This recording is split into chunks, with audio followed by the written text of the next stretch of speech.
Ertaga inshaalloh 15-aprel kuni Bo'ston mahalla ustalari, 12-sovg'oz ustalari, 13-sovg'ozdan bo'lasizmi, 13A dan bo'lasizmi, Do'stlik tumanidan bo'lasizmi, Arnasay tumanidan bo'lasizmi? Hamma hasharga ustamisiz, usta emasmisiz, hasharga kelaverasizlar. Masjidimizga zinapoya qo'yish uchun. Assalomu alaykum mahalladoshlar. 2026-yil 14-aprel Jizzax viloyati Arnasay tumani Bo'ston mahalla fuqarolar yig'inida joylashgan Mirxoniddin Marg'iloniy jome masjidi. Xabaringiz bo'lsa, shu masjidimizda oldi tomondan 16 metr zinapoya qo'yamiz degan edik. Mana kecha aralashmani ham to'kib oldik. Bugun mana brujnek katta tosh ham kerak ekan. Bo'ladi. Shuni to'kyapmiz. Masjidimizda biroz mablag'i bor edi. Shu mablag'ga to'kyapmiz.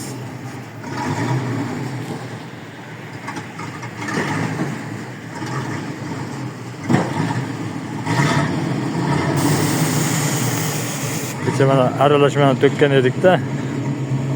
Bugun endi mana brujnak to'kyapmiz.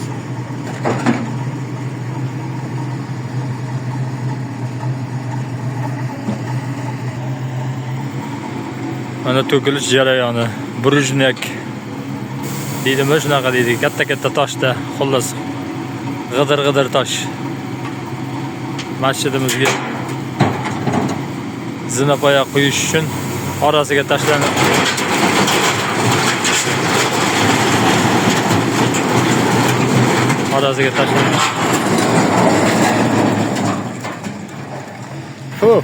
changib ketdi.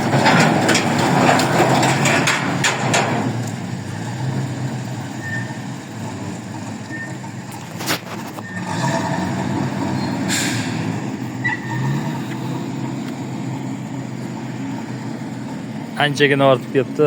Shofir akamizga rahmat. To'ldirib ortib ketdi shekilli.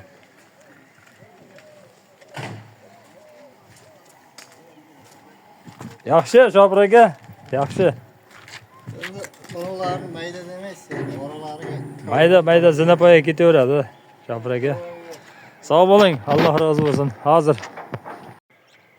Mana bugun 14-aprel kuni brujnakda ham to'ktirib oldik.